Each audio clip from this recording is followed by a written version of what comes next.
저희들이 거룩하고 새로운 상상 이렇게 말씀을 계속 시리즈로 했는데 38번째까지 했습니다. 혹시 여러분 페르시아 수업이라는 영화 보신 분 계신가요? 페르시아 수업. 이게 어떤 내용이냐면 1942년도에 한참 2차 대전 시기에 이 독일군들이 유대인들을 막 이제 기차에 잡아다가 수용소에 넣고 하던 그런 시기였어요. 그래서 유대인들을 막 잡아다가 이제 처형을 하려고 그러는데 한 유대인이 나는 페르시아 사람이에요. 유대인이 아니에요. 그러는 거예요. 그러니까 이 독일군이 자기 상관 대위가 콜츠란 대위가 페르시아 사람을 보면 잡아오라. 그러면 내가 통조림을 주겠다. 자, 그 생각이 나서 이제 이 질이라는 유대인인데 이 사람이 자기 페르시아 사람인데 아버지가 불가리아 사람이고 엄마가 페르시아 사람이라 자기는 페르시아를 할 줄 안다. 근데 공교롭게도 그 사람 주머니에서 페르시아 책이 하나 나왔어요. 긴 이야기라 생략을 하고 근데 이 대위한테 잡아가서 이제 대위한테 넘겨주고 통조림을 받아왔어요. 이 대위는 진짜 페르시아를 할 수 있는지 궁금하잖아요. 그래서 이제 말을 시켜보는데 이제 책이 있으니까 야 책을 좀 읽어봐라. 그러니까 하는 말이 자기는 엄마 하는 페르시아 말만 배웠지 글은 못 읽습니다. 이렇게 된 거예요. 그러니까 그래 나는 어차피 글은 필요 없어. 말만 하면 돼. 왜냐하면 이 콜츠란 대위가 빨리 전쟁이 끝나면 테헤란에 가가지고 독일 레스토랑을 오픈하는 게 자기 목적이에요. 그래서 어떻게 해서든지 간에 이 포로한테 페르시아를 배워가지고 빨리 전쟁이 끝나든지 아니면 도망을 가든지 이란에 가서 레스토랑 오픈을 하려고 그러는데 이 친구에게 하루에 4개씩 페르시아 단어를 자기한테 가르쳐 달라고 그럽니다. 근데 여러분 매일 4개씩이니까 이게 쌓이면 굉장히 많잖아요. 근데 여러분 생각해 보세요. 빵이라는 단어를 이제 자기가 지어야 돼요. 페르시아를 모르니까. 근데 10일 있다가 이 빵에 대해서 물어보면 똑같은 단어를 이야기해야 되잖아요. 그러니까 어떻게 했어요? 얘도 막 머리가 지금 뽀개지는 거예요. 그래서 늘 그냥 적고 기록하고 이런데 아주 머리가 좋았던가 봐요. 그래서 난관을 헤치고 가서 중간에 다 생략하고 전쟁이 끝났어요. 그래서 이 대위는 테헤란으로 입국하는데 어떻게 됐을까요? 국경심사대에서 패스포트 내놓으라 그랬는데 자기는 페르시아 말로 유창하게 이야기를 하는데 이런 사람들이 이 독일로 무슨 소리 하는 거냐? 감옥에 쳐넣어 이렇게 된 거예요. 자, 제가 왜 이 이야기를 먼저 이 설교의 서두에서 이야기를 하냐면 혹시나 우리가 인생을 살다가 우리는 이게 맞다고 다 알고 있었는데 결국 나중에 보니까 아니올시다 이럴 수 있잖아요. 그래서 이 영화가 주는 교훈이 참 컸었어요. 우리가 이제 뭐 여행을 하다 보면 아니면 등산을 가다 보면 이게 사인포스트 이정표가 있죠. 근데 오래된 이정표는 바람이나 아니면 이 짓궂은 여행자들이나 동네 사람들이 가끔씩 이거를 방향을 바꿔놔요. 그러면 우리가 이 이정표를 따라갔다가는 어떻게 될까요? 망하는 거죠. 자, 톰 라이트 주교가 망가진 이정표라는 책에서 이런 이야기를 합니다. 이 망가진 이정표들은 우리에게 혼란만 주는 게 아니라 심지어 망가져 있는데 자기가 언젠가 가족들과 함께 휴가를 갔는데 거기에서 이정표가 잘못된 걸 알고 엄청나게 헤맸다는 거예요. 어쩌다 보니 누가 고의로 장난을 쳤는지 알 수 없지만 이 책에서 7 이정표가 실제로 이렇게 망가져 있는데 7개 이정표는 우리 인생의 중요한 질문들입니다. 일부는 실제로 반대 방향을 가리킬 수도 있다. 그러니까 우리가 인생을 살다 보면 우리 주위에서 가르치는 여러 가지 이론들, 그런 것들이 맞다고 생각해서 쫓아갔는데 실제로는 아닐 수 있고, 이게 신앙이라고 생각해서 열심히 쫓아왔는데 아니올시다가 될 수 있는 위험이 우리에게 늘 존재를 하고 있다는 겁니다. 그래서 우리는 누구를 쫓아가야 되냐면, 우리 예수님이 누구신가?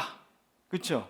그래서 예수님의 그 이정표를 보고 계속 쫓아가는 방향성을 꼭 맞출 필요가 있는데, 자, 이 예수님이 누구신가 하면 우리에게 오신 하나님이시잖아요. 그렇죠? 성육신 하신 하나님. 만약에 신이, 하나님이 이 땅에 사람의 모습을 하고 온다면 어떤 모습일까를 보여주신 분이 우리 예수님입니다. 제가 종종 이렇게 자주 말씀드렸죠. 하나님이 세상에 사람의 몸을 입고 온다면 가장 이상적인 모습이 누굴까?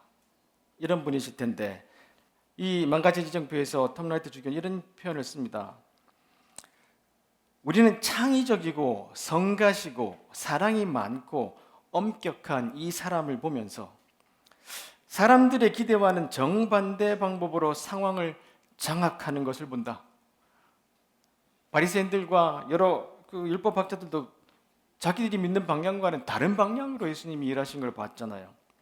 성부 하나님, 우리 하나님을 진정으로 반영하고 구현한 존재, 하나님이라면 이런 모습으로 오겠다 하는 모습을 입으신 분이 우리 예수신데, 요한복음을 잘 살펴보면 예수님이 모든 사람에게 아낌없이 보여준 세심한 개인적 관심과 자신을 주는 창의적 사랑, 그리고 편안한 태도와 깊이 있고 진지한 의도를 독특하게 결합한 모습이 바로 창조주가 우리와 함께 거하려고 우리 가운데 장막을 치려고, 이 말이 성육신하다라는 뜻이에요. 이렇게 세심하고 개인적 관심을 두고 창의적이고 편안하시고 다정하시고 이런 하나님, 이런 분이 사람의 몸을 입고 우리 가운데 오신 분, 이분이 예수시다. 그러면 우리가 이 예수님이라는 분을 볼 때, 하나님께서 사람의 몸을 입으면 이런 모습이겠구나. 또한 다른 방향으로 보면 우리가 온전한 사람이 되어서 온전한 인간으로 완성되려면 누굴 닮아야 할까라는 답이 되는 거예요. 그렇죠? 이 이정표, 신으로 오신 그 성육신하신 신을 닮은 그 사람을 보면서, 그 예수님을 보면서, 우리도 온전한 인간이 되려면 저분 닮아야지. 그렇게 우리가 생각하고 목표를 가지고 가는 것. 그래서 우리가 거룩하고 새로운 상상들을 38주 동안 계속 했던 거예요. 그런데 우리는 쉽게 그분은 하나님 아들이니까 이렇게 생각해 버리면 사실은 더 이상 생각해 볼 여지가 없지만, 예수님도 인간으로 오셔서 우리가 겪어야 할 것들을 그대로 다 겪으셨거든요. 자, 그래서 예수님은 그럼 과연 어떻게 인생의 이런 중요한 답들을 잘 해가셨는가를 좀 살펴보면서 거룩하고 새로운 상상에 대한 전체적인 좀 피날레를 좀 맞이해볼까, 그런 생각을 좀 들기도 합니다.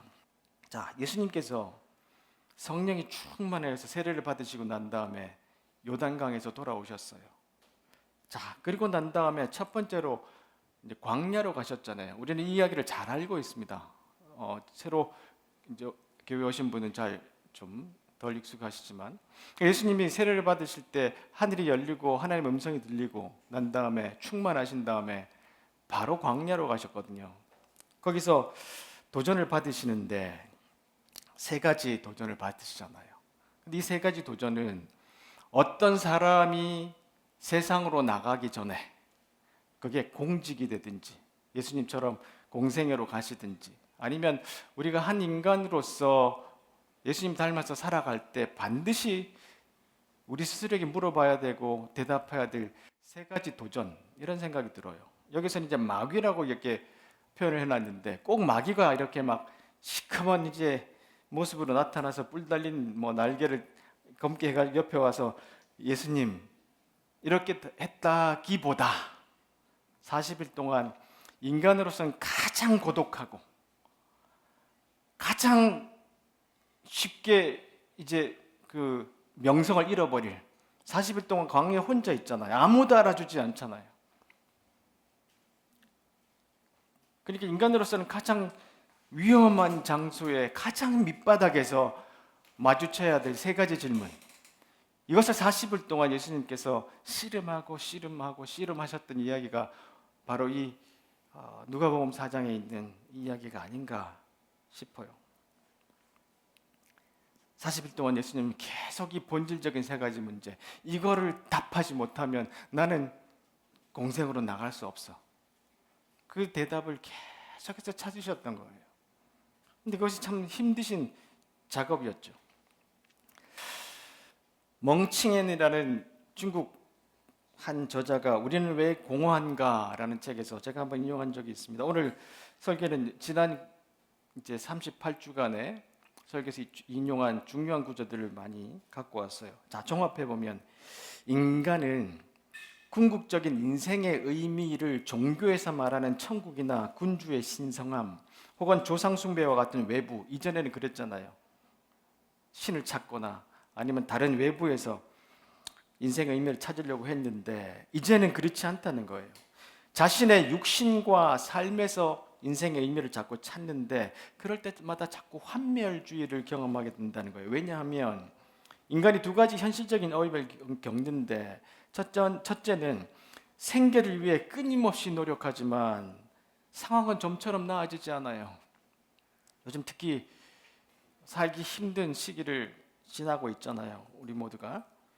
그래서 점점 상황이 나아지지 않으니까 그 속에서 삶의 의미가 점점 사라지니까 참 공허해지는 삶을 살게 되고, 두 번째로는 우리 개인의 삶에서 하나님과 상관없이 내 삶의 안에서 자꾸 그 의미를 찾으니까 피로와 무력감, 막막함에 자꾸 압도당한다. 그러니까 우리의 지금 현실은 하나님 없이 인생의 의미를 자꾸 찾으려고 그러니까 자꾸 우리는 공허한 마음들을 반복해서 가질 수밖에 없다는 거예요.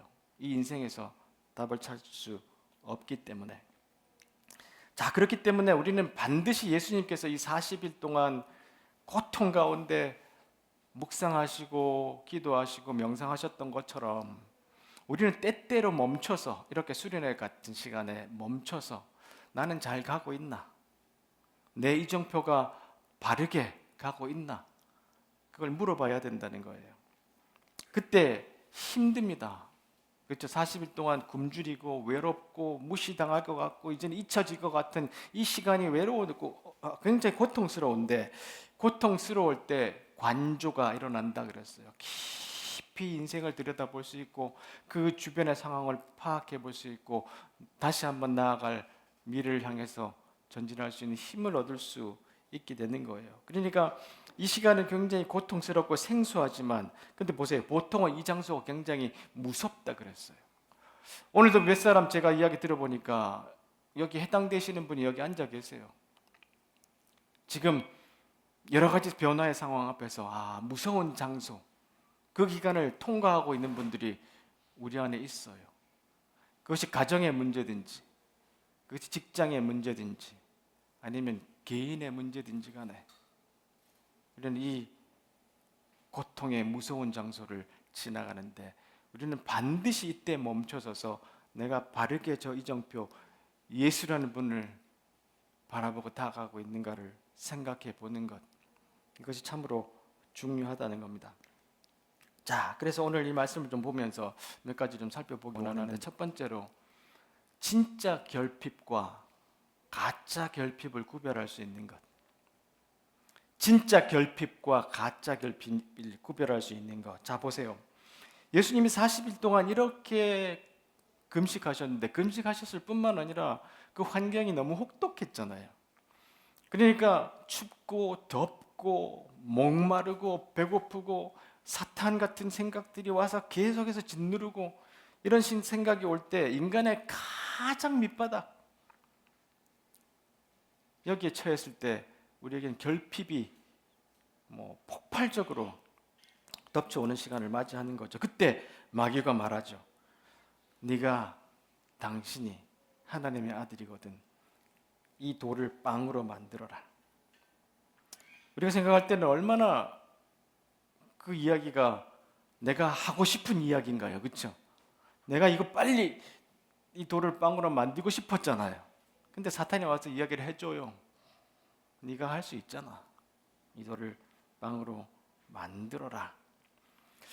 그런데 실제로 이 결핍은 우리가 종종 정말로 필요한 결핍 말고 가짜 결핍들을 자꾸 충동하는 때가 많다고 합니다. 예수님의 이 배고픔은 깊이까지 내려가 있었지만 우리 인간에게는 실제로는 이렇게 배고프지 않은데 결핍이라고 생각할 때가 꽤 많아요. 오늘도 보니까 간식이 뒤에 엄청나게 많이 갖다 놨는데 지금 거의 안 보입니다. 제가 뒤에서 저렇게 많이 드셔도 되나? 수련회 끝나고 영적으로 이야기는 하지 맙시다. 자, 하여튼 간식을 너무 준비 잘해 주셔서 감사합니다. 근데 이런 저게 정말 맛있잖아요. 그렇죠? 저거 빨리 없어지지 않을까? 아니 저 하나만 더 먹을까? 이런 것이 왜 생겨나냐? 이거 제가 또 공부를 좀 해보니까 우리 뇌 안에서 끊임없이 결핍에 대한 마인드셋을 만들어서 우리를 계속해서 이렇게 충동하는 시스템이 있다는 거예요. 그러니까 우리가 이제 아주 가난했을 때, 아니면 이 사람들은 이제 진화론을 믿는 사람들 중에 이제 주장하는 사람도 있으니까 우리가 옛날에 못 먹었을 때 어떻게 하면 빨리 배부르게 하느냐? 그러니까 이게 우리 속에 여전히 뇌에 이제 회로로 자리 남아서 야 저거 부족하니까 계속 먹어야 돼. 제 아내랑 저랑 유학 시절에 모토가 하나 있습니다. 남의 집에 갔을 땐 최대한 많이 먹자. 왜냐하면 나중에 많이 배고프니까. 그런 시절이 좀 있었어요. 이게 결핍 신호예요. 우리 속에서 결핍의 신호를 계속 보내주는데 왜 이런 행동 패턴이 나타나냐 하면 결국 우리가 무언가가 계속 부족하다는 생각을 계속 갖게 만드는 거예요. 우리 뇌 속에서. 부족하지 않아요. 충분히 칼로리가 있어요. 아니면 내가 이거 가지고도 충분한 삶이 되는데도 계속해서 사회는 부족해 라고 우리에게 메시지를 던지는 거예요. 화씨 451이라는 소설이 하나 있는데요. 이 책은 어떤 소설이냐면 책을 다 불태워버리는 것에 관한 이야기입니다. 거기에 이런 이야기가 나와 있는데요. 헌법에다 나와 있듯 사람들은 다 자유롭고 평등하게 태어난 거지. 그리고 또 사람들은 전부 똑같은 인간이 되도록 길들여지지. 우린 서로의 거울이야. 우리는 서로를 보면서 서로 욕망을 자극해. 저 사람 가졌어? 나도 가져야 돼. 우린 다 평등한 사람들이야. 그렇게 되면 행복해지는 거지. 움츠러들거나 스스로에 대립되는 판결을 내리는 장애물이 없으니까 바로 그렇기 때문에 책이란 옆집에 숨겨놓은 장전된 권총이야. 태워버려야 돼. 책을 태워버린 이유가 뭐냐면 책을 읽으면 저렇게 안 살아도 된다는 걸 혹시나 깨달을까 봐 책을 다 걷어다가 태워버리는 거예요. 성경도 마찬가지입니다. 그렇죠? 예수님의 가르침도 마찬가지예요. 자꾸 딴 걸로 우리에게 결핍, 부족하다 이걸 가르치는 거예요. 인간의 번영에서 미로슬라브 볼프가 이런 이야기를 합니다. 예수님이 우리 속에 가르치고 또한 그 가르침을 그냥 머리로만 듣고 있는 게 아니라 실천으로 옮겨야 되는데 이것을 푸는 열쇠가 뭐냐 하면 일상적인 삶과 아주 고귀한 삶을 살 만한 예수님을 닮은 삶을 살려고 하면 우선순위가 있잖아요. 그 우선순위를 해야 되는데 보세요. 소유욕과 근심에 대해서 예수님 뭐라고 가르쳤냐? 염려하지 마라. 무엇을 입을까 무엇을 먹을까 생각하지 말고 이건 다 이방인들 하나님 안 믿는 사람들이 구하는 거 아니니? 그러니까 너희 아버지가 이미 아시니까 이 모든 것에 주님이 더하실 것을 믿어라. 그래서 이것을 풀이하면 우리의 모든 욕망과 노력과 근심과 기쁨이 우리 인생의 필요와 편리를 중심으로 돌아가서는 안 된다. 우리가 이것이 필요하다, 이것이 편리한 것이 있으니까 우리 인생이 우리의 욕망과 모든 것이 이것을 중심으로 돌아가도록 그냥 놔두면 안 되고 우선순위를 발견하고 거기에 따라서 노력해야 된다는 것을 이야기하고 있는 것입니다. 자, 그러면 예수님이 이 40일을 금식 기도하시고 난 다음에 거기에 대한 답을 찾으셨어요. 이 돌을 빵으로 만들려고 하라는 그 사탄의 유혹에, 가짜 결핍에 대답을 찾으셨어요. 그게 뭐냐 하면 바로 예수님이 바로 이 시험을 받자마자 그 다음 문장에 뭐가 등장하냐 하면 나사렛에 가셔서 하셨던 말씀이 기록되어 있는데, 이게 저는 예수님이 40일 동안 광야에서 받은 그 질문 3가지, 그 유혹 3가지에 대한 답을 내리시고 이제 이것대로 사시겠다고 이 답이 여기 안에 있구나, 그렇게 좀 제가 결론을 좀 냈어요. 여러분 잘 아시는 또 말씀 중에 하나인데요, 주님의 성령이 내게 내리셨잖아요. 그 다음 보세요. 하나님께서 나를 선택하시고 난 다음에 가난한 자에게 복음을, 가난한 자에게 기쁜 소식을 전하는 사람으로 나를 만들어서 가짜 결핍을 대항하라, 이렇게 말씀하신 거예요. 오히려 내가 더 뭐를 채워야 된다고 하는 것이 아니라 저 가난한 사람들을 채우라. 우리는 보통 나의 문제 안에 천착하고 나의 문제 안에 깊이 빠져들면 참 괴롭습니다. 근데 나의 문제를 극복하는 가장 좋은 방법이 뭐냐면 나보다 더 힘든 사람을 도울 때, 그럴 때 종종 내 문제는 아무것도 아닌 것이 될 때가 많아요. 사실 제가 2년 반 동안 저희 아내와 저는 우리 인생에서 가장 힘든 시간을 보냈습니다. 5 betters, 그 다음에 그게 25주, 그 다음에 이게 한 40주 되잖아요. 어떤 분들이 그래요. 와, 목사님 설교 달라졌다고. 왜 달라진지 아세요? 인생이 이런 건가.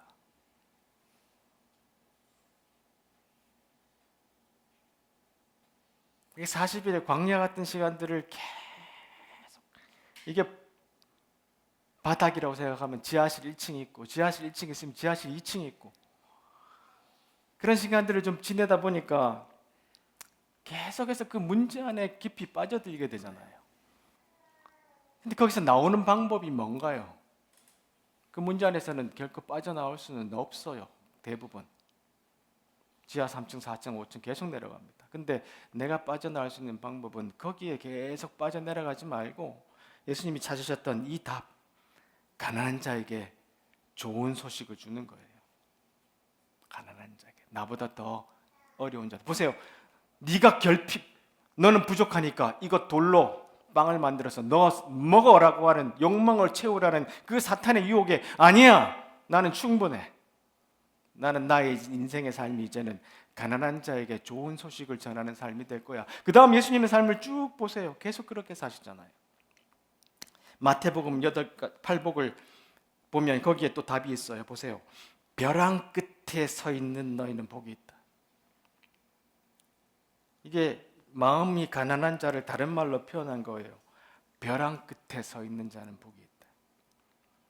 너희가 작아질수록 하나님과 그분의 다스림은 더 커진다. 가장 소중한 것을 잃었다고 느끼는 너희는 복이 있다. 그때야 너희는 가장 소중한 분의 품에 안길 수 있다. 남을 돌보는 너희는 복이 있다. 그렇게 정성 들여 돌보는 순간에 너희도 돌봄을 받는다. 예수님이 찾으셨던 돌을 빵으로 만들라는 가짜 결핍의 답이 남을 돌보는 너희는 복이 있다. 정성 들여 돌보는 순간에 너희도 돌봄을 받는다. 벼랑 끝에 서 있을 때 너희는 복이 있다. 우리가 작아질수록 그분의 다스림은 커져간다. 여기에 답을 찾으셨어요. 제가 참 좋아하는 책이죠. 2번째 산. 낡은 자아가 사라지고 나면 심장과 영혼이 나서서 이제 통제권을 장악할 공간을 확보한다. 과거의 욕망들, 과거의 욕구들은 폐기되고 더 좋은 욕구들이 형성된다.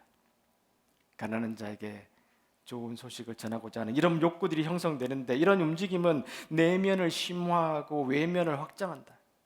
자기 내면으로 들어가면 오로지 다른 사람들을 사랑하고 또 이들에게 봉사할 때 비로소 완성될 수 있는 여러 소망들이 거기에 있음을 깨닫는다. 보세요. 다른 사람들을 사랑하고 봉사할 때 비로소 완성된다는 거예요. 비로소 그 삶이. 바로 그때 내 안에 두 번째 인생, 시간이 흘러도 변하지 않는 더 큰 인생이 들어설 공간이 있음을 깨닫는다. 근데 두 번째 산은 올라가는 것이 아니라 내려오는 거예요. 추락할 때 느끼는 거예요. 바울 사도가 로마서에서 말합니다. 하나님의 나라는 무엇으로 배를 채우는 게 아니라, 하나님의 나라는 여러분의 삶으로 무엇을 하시느냐. 우리가 잘못된 결핍으로 뭐를 채우고자 하는 것이 아니라 우리는 충분합니다. 그래서 우리의 삶으로 무엇을 하시느냐 하는 문제입니다. 그분은 여러분의 삶을 바로 세우시고 온전케 하시고 기쁨으로 완성합니다. 가짜 결핍과 진짜 결핍 안에 우리는 어디 가운데 있는가? 거기에 예수님은 이렇게 답하셨어요. 두 번째로, 참 권력과 가짜 권력의 싸움입니다. 마귀가 이제 예수님을 다 높은 곳에 올려놓고 세계상의 모든 나라를 다 보여줬어요. 그리고 난 다음에 이 모든 권세의 영광을 당신에게 주겠어. 이거 다 나한테 넘어왔으니 당신 내게 절만하면 다 당신 거요. 이 권력을 가지라고 지금 유혹하고 있는 거예요. 예수님 이걸 버리고 지금 오신 분이잖아요. 그렇죠? 그런데 오히려 이 마귀는 예수님에게 나에게 절만하면, 원래 예수님이 갖고 계셨던 것인데 다 내려놓으셨던 것인데 그걸 다시 주겠다고 이렇게 유혹을 하고 있습니다. 예수님의 답이 어떤가 한번 볼게요. 자, 팀 켈러가 보고만에서 발견된 참된 자유에 보면 우리 원래 본성의 자아는 굉장히 공허하다, 그렇게 한번 인용했었죠. 우리는 원래 중심이 텅 비어 있는 사람들입니다. 한껏 부풀어 올라 우쭐해하지만 정작 그 중심은 텅 비어 있어요. 이 권력이란 것이 이런 속성을 갖고 있잖아요. 힘 있는 사람에게 말하지만 금방 쪼그라드는 모습들을 우리 최근에도 여러 사람을 통해서 볼 수 있죠. 죽음에 이르는 병이라는 책에서 하나님이 아닌 다른 것으로 정체성을 삼으려면 이것이 인간의 마음이 점점점 공허해지는 영적 교만을 가질 수밖에 없는데, 때로는 보세요. 하나님 없이도 스스로 살아갈 수 있고, 난 하나님 없어도 괜찮아.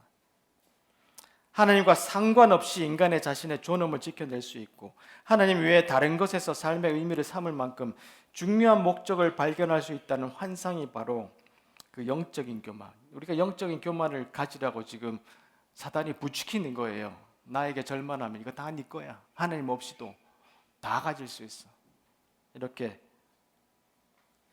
유혹하고 있습니다. 보세요. 권력을 가지는 사람, 권력을 쫓는 사람들 있잖아요. 그래서 권력을 원하기도 하고 그걸 쟁취하는 사람들이 가지고 있는 이 어둠의 3요소가 있대요. 첫 번째는 마키아벨리즘. 이 사람들은 어떠냐 하면 대인관계를 조작하고 타인에 대해서 도덕적 무관심을 드러내는 특성을 가지고 있어요. 사단이 주는 권력은 이런 것들인 거예요.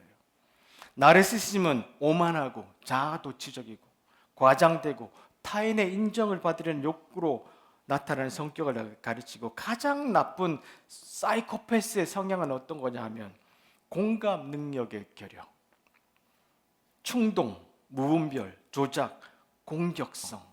그러니까 사단이 주는 권력들을 쟁취하게 되면, 하나님 없이도 가능하다고 믿게 되면 나타나는 특성이 뭐냐 하면 이런 모습이 되는 것을 우리는 주변에서 얼마 많은 증인들과 증거들을 보고 있습니다. 그래서 이때 우리가 예수께서 주시다, 우리 주님이다, 그분이 나의 주인이시다라고 속삭이면 이런 모든 세상의 우상숭배에서 벗어날 수 있다. 그래서 우리가 예수님을 주님이라고 부르는 거예요.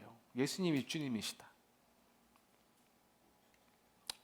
자, 여기에 예수님의 답이 뭐냐 하면 사단이 나에게 절만하면 이 모든 권력을 다 주겠다고 했을 때 예수님이 뭐라고 하셨어요? 포로들에게 오히려 자유를 준다 그랬어요. 내가 권력을 갖는 것이 아니라 오히려 저 묶인 사람들을 풀어주고 억눌린 사람들을 해방시켜 주려고 하나님이 보내셨다고 그렇게 대답하셨어요. 사단이 주는 권력은 네가 더 힘을 가지고 세상을 지배할 때 공감 능력의 결여라든가 공격성이라든가 이런 것들을 가지고 세상을 누리라고 하지만 오히려 예수님이 어떻게 대답하셨나 하면 자기의 권력을 사용해서, 예수님은 하나님의 모든 권력을 다 받으신 신적인 존재잖아요. 그분이 자신의 권력을 사용해서 하셨던 일이 포로들과 억눌린 사람들에게 오히려 자유를 주시는 권력을 주님이 행하셨던 거예요. 8가지 복을 보면 그 중에 8절과 9절에 내면 세계 곧 마음과 생각이 올바른 너희는 복이 있다. 그때야 너희는 바깥 세상에서 하나님을 볼 수 있다. 경쟁하거나 다투는 대신에 협력하는 모습을 보여주는 너희는 복이 있다. 그때 너희는 진정 자신이 누구이며 하나님의 집에서 자신의 자리가 어디인지 알게 된다. 예수님은 이 답을 찾으셨어요. 권력을 정치하라고 할 때. 세 번째로 참 자아와 거짓 자아의 싸움. 마귀가 이번에는 예수님을 예루살렘 위로 올라가서 성전 꼭대기에서 자, 당신이 하나님의 아들이거든 뛰어내려라. 그러면 천사가 당신의 발을 받쳐서 안 다치게 해줄 거야. 이 장면을 읽으면서 자꾸 요새는 위험한 짓을 찍으면서 인스타나 유튜브에 올리는 이상한 사람들 이야기가 자꾸 생각이 나는데요. 이게 인정 욕구 같은 거예요. 요즘 말하면 참 자아와 거짓 자아의 싸움이 우리 이 세상이 지금 얼마나 심각한지 모르잖아요. 복음 안에서 발견된 참된 자유에서 팀 켈러 목사님 이런 이야기를 하십니다. 이 마돈나가 했던 이야기를 인용했는데요. 마돈나가 이런 이야기를 했어요. 제 삶의 동력은 평범에 대한 두려움으로부터 와요. 이분 평범하지 않잖아요. 이 두려움이 항상 저를 몰아가기 때문이죠. 주문을 걸듯이 이 두려움으로 제 자신을 들볶으면 이내 특별한 인간으로 드러나곤 해요. 하지만 금방 다른 무엇을 하지 않으면 다시 평범하고 시시한 사람으로 느껴져요. 자, 성전에서 뛰어내리고 사람들이 와 해주고 그런 짓을 계속 반복하고 계속 재생산하면 자기가 무슨 특별한 사람 같긴 하지만 이 내면이 공허하니까 사람들이 관심이 식은 듯 보이면 금방 또 두려워진다는 거예요. 이미 유명인이 되었지만 여전히 제가 특별한 사람인 것을 증명하고 확인해야 돼요. 자꾸 뛰어내리라고 하는 그 마귀의 음성을 들어야 돼요. 그래야 직성이 풀려요. 이런 제 몸부림은 지금도 계속되고 있어요. 아니 끝이 없을 거예요. 이 인간의 인정에 대한 욕구, 인기에 대한 욕망이 있는 거예요. 뛰어내려라.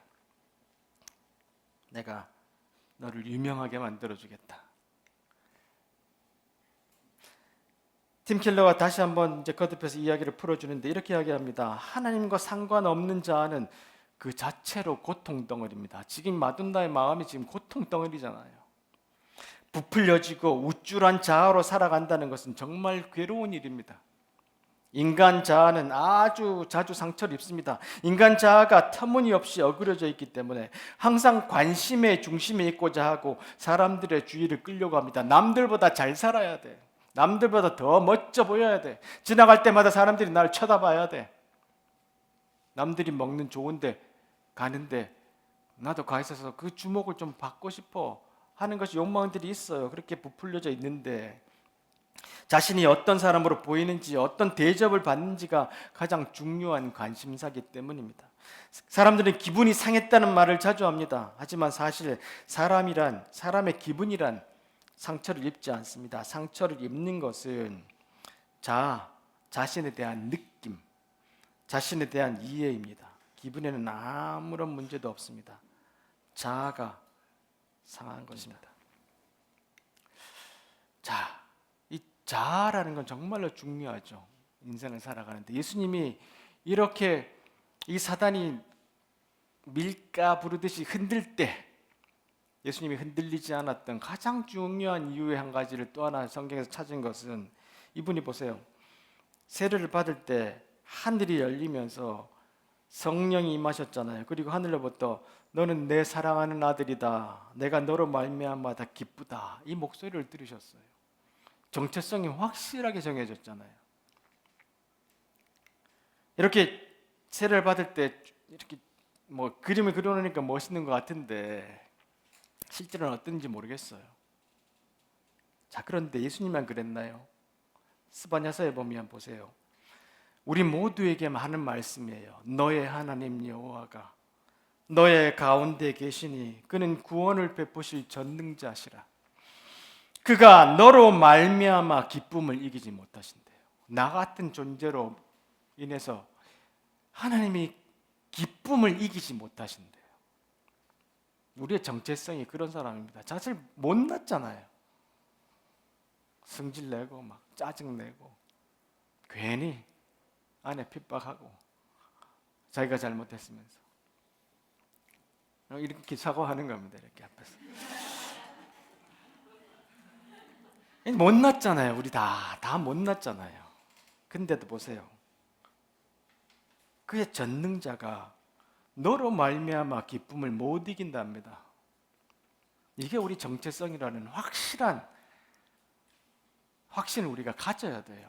다른 사람들이 네가 어떻다 그렇게 평가하는 것에 흔들리지 말고 뛰어내려라. 와, 이게 아니라 하나님이 나를 어떻게 생각하는지, 너를 잠잠히 사랑하시며 너로 말미암아 즐거이 부르며 기뻐하신다.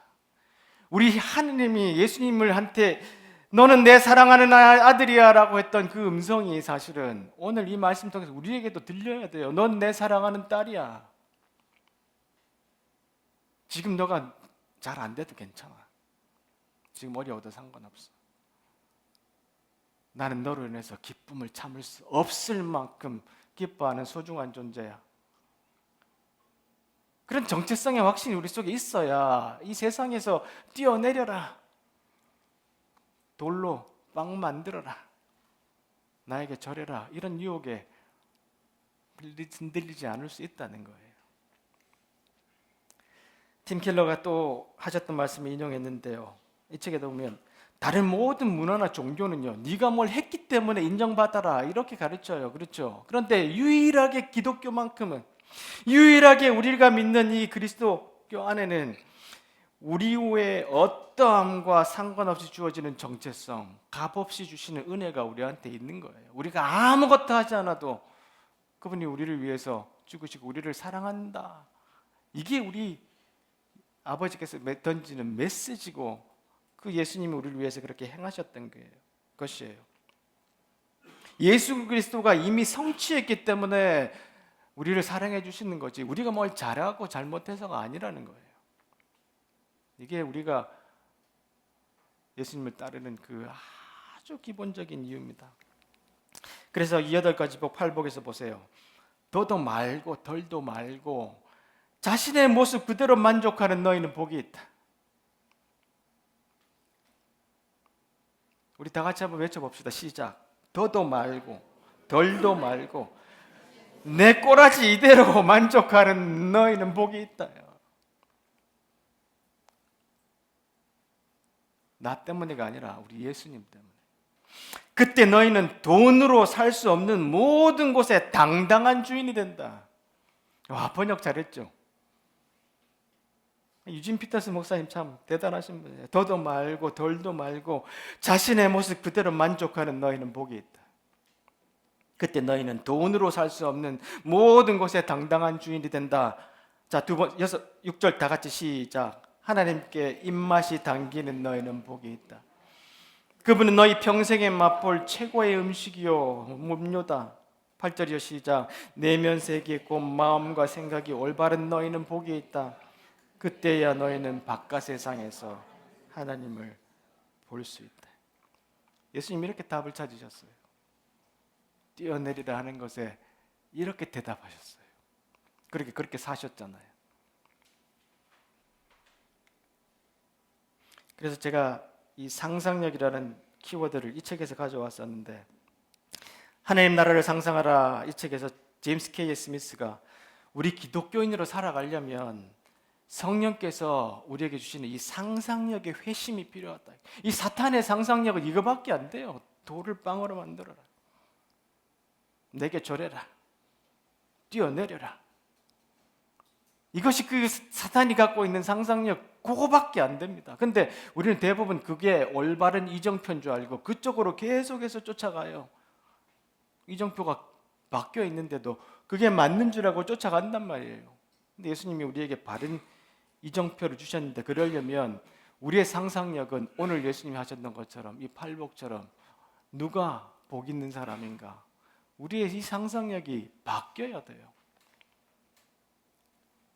그렇게 돌아서야 우리가 올바른 이정표를 따라서 이 세상을 풍성하고 있거나 없거나 힘들거나 어렵거나 괜찮거나 상관없이 갈 수 있게 되는 겁니다. 자, 그래서 충만한 삶을, 풍성한 삶을 산다면 행동해야 돼요. 행동해요. 듣고 가서 잊어버리지 말고. 행동은 움직이는 것 이상이에요. 우리 자신과 세계를 다시 표현하고 재구성하고, 그래서 다시 한번 상상력 안에 새롭게 만들어, 내 인생은 이렇게 만들어 가야 돼. 새로운 상상력으로 갈 수 있도록 재구성해야 돼요. 그것이 성령께서 우리와 함께 하시는 방식으로 살아가는 우리의 발걸음입니다. 나는 불완전한 나를 사랑한다. 이 책에서 브레네 브라운이 이런 이야기를 합니다. 지금은 불안과 두려움이 만연한 시대인데 이 둘이 결핍감을 불러 일으킨다. 사랑하는 것을 잃을까 두렵고 뭔가를 장담할 수 없다는 게 너무 싫다. 그래서 감사하지 않고 기뻐하지 않으면 나중에 속상하고 슬픈 일이 닥쳐도 상처를 덜 받을 것 같다. 그러니까 나한테 지금 혹시나 사랑하는 것을 잃을까 봐 두렵고, 인생이 이렇게 계속해서 나빠질 것인가 좋아질 것인가 뭔가 장담할 수 없으니까 너는 감사도 안 하고 기뻐하지도 않을래. 나중에 실망 안 하려고. 이런 마음의 태도를 갖고 있는 사람들이 있다는 거예요. 그렇지만 그건 틀린 생각이다. 감사를 실천하지 않고 기쁨을 느끼지 않으면 정말로 힘든 시기에 우리를 지탱할 수 있는 두 가지를 놓치게 된다. 항상 감사하고 기뻐하라는 거예요. 이 책은 성경 믿는 사람이 쓴 책이 아니에요. 심리학자가 쓴 책입니다. 어떤 시기에도 감사와 기쁨을 놓치지 말라고 우리에게 이야기합니다. 자, 그래서 예수님이 이 사단에 대한 답을 이렇게 또 하셨죠. 못 보는 자들에게 다시 볼 수 있음을 선포한다. 이렇게 대답하셨어요. 또 그렇게 사셨잖아요. 이 못 본다는 것은 뭐냐 하면 단순히 내 눈이 육체적으로 가려서 앞이 안 보인다는 뜻도 있겠지만, 대부분은 이정표가 가려져서 잘못된 길로 가는 사람들, 아니면 잘못된 생각으로 엉뚱한 길로 헤매는 사람들, 이런 사람들에 대해서 이야기하고 있어요. 그들이 제대로 볼 수 있게 해주겠다. 이 대표적인 인물이 바울이잖아요. 그렇죠? 사울로 사람들을 쫓아서 죽이려고 막 갈 때 그 눈앞에 주님이 나타나시니까 3일 동안 못 봤잖아요. 그리고 난 다음에 눈꺼풀에 비늘이 벗겨질 때 새로운 세상을 볼 수 있게 됐어요. 못 보는 자들에게 다시 볼 수 있게 해준다는 것은 새 세상을 볼 수 있는 눈을 준다는 거예요.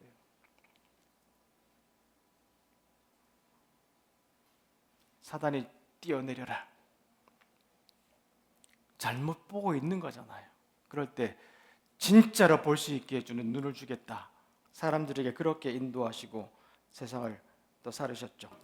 주의력 경제라고, 혹시 주의력 자본주의라고 들어보셨습니까? 주의력 자본주의. 그게 뭐냐면 기업이 점점점 더 사람들이 주의를 기울이는 요 시간, 요게 돈 된다는 것을 발견한 거예요. 그게 바로 페이스북이나 인스타 같은 회사들. 사람들이 계속 보고 있게 만들잖아요. 그러면 광고도 만들 수 있고요. 사람들의 생각을 바꿀 수 있죠. 이게 돈이 되는구나. 이게 주의력 경제입니다. 우리가 여기 페이스북을 보고 할 때 돈을 안 낼 때 실제로 지불하는 게 뭐냐면 우리의 주의력을 값으로 지불하고 있는 거예요. 굉장히 큰 값을 지불합니다. 그래서 여러분 여기 오셔서 지금 폰 안 쓰니까 어떠세요? 지금